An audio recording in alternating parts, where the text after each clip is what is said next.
శబరిమల శిఖరాన కొలువున్న అయ్యప్ప దీక్ష శార్దూల వాహనుడు మణికంఠ మోహను కరుణించి కావగా దీక్ష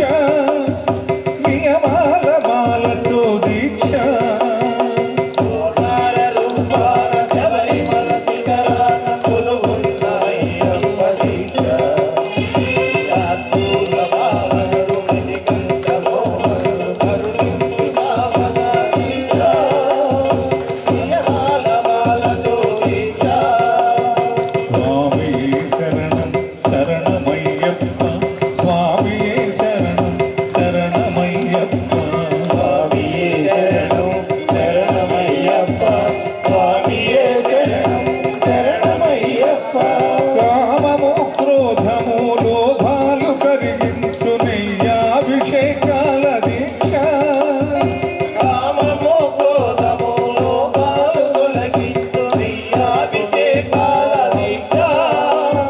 శాంత